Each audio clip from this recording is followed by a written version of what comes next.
통일교의 더불어민주당 지원 의혹으로 인한 논란이 이어지는 가운데 윤영호 전 세계본부장이 내일 재판에서 추가로 관련 폭로를 할지 주목됩니다. 오늘 열릴 예정이었던 통일교의 국민의힘 집단 가입 의혹 첫 재판은 미뤄졌습니다.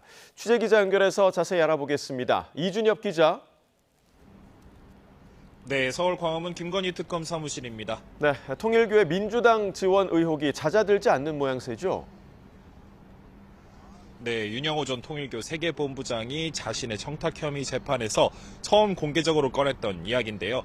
윤 전 본부장은 내일 특검 구형과 최후 변론, 진술 등이 이뤄지는 결심을 앞두고 있습니다. 윤 전 본부장은 이 자리에서 민주당 측에 지원했던 정황 등에 대해서 명확히 하겠다고 예고해둔 상황입니다. 특검도 과거 이런 진술을 윤 전 본부장으로부터 받아뒀지만 수사 대상이 아니라서 사건화만 해주었다는 입장인데요. 통일교가 민주당과도 연결고리를 형성했다는 의혹과 정황은 이어지고 있습니다. 2023년 4월에는 통일교 간부인 이모 천무원 행정정책실장이 민주당 세계 한인민주회의 부의장을 맡은 사실이 드러났고요. 오늘 열린 건진법사 재판에서 공개된 윤 전 본부장의 통화 녹취를 보면 이재명 대통령의 최측근이었던 정진상 전 당대표실 정무조정실장과의 접촉 사실을 거론하기도 합니다. 그러나 윤 전 본부장이 금품을 건넸다고 지목한 거로 알려진 민주당 다선 의원은 YTN에 사실 무근이라며 재판에서의 처지 때문에 주워들은 것 등을 끼워 맞춘 것 같다고 반박했습니다. 다만 내일 윤 전 본부장의 추가 폭로 수위에 따라 논란은 쉽게 잦아들지 않을 전망입니다. 네, 김건희 씨 재판 소식도 전해주시죠. 네, 서울중앙지방법원은 오늘 오전 10시 50분 김건희 씨와 건진법사 전성배 씨, 통일교 한학자 총재 등의 정당법 위반 혐의 첫 공판 준비기일을 열 예정이었는데요.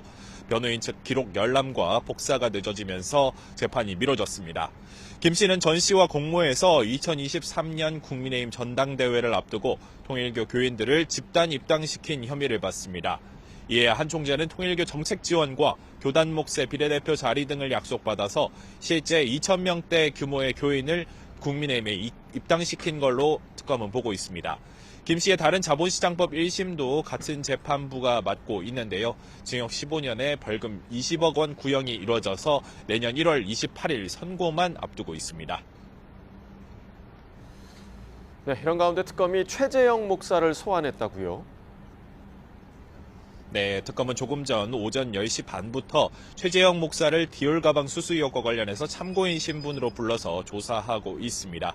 최 목사는 조사에 출석하면서 과거 검찰 수사 당시 열린 수사심의위원회에서 자신을 재판에 넘기라는 의견이 압도적으로 많았는데도 어떤 과정을 거쳐 무마됐는지를 특검에서 밝힐 거라고 말했습니다. 최 목사는 지난 2022년 9월 김건희 씨에게 300만 원 상당 디올 가방을 전달한 당사자입니다.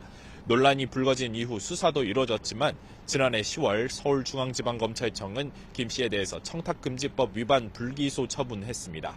직무 관련성이나 대가성이 없고 청탁금지법에는 공무원 배우자 처벌 조항이 없다는 이유입니다.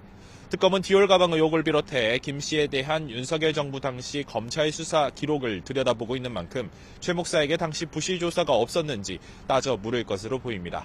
지금까지 서울 광화문 김건희 특검 사무실에서 YTN 이준엽입니다.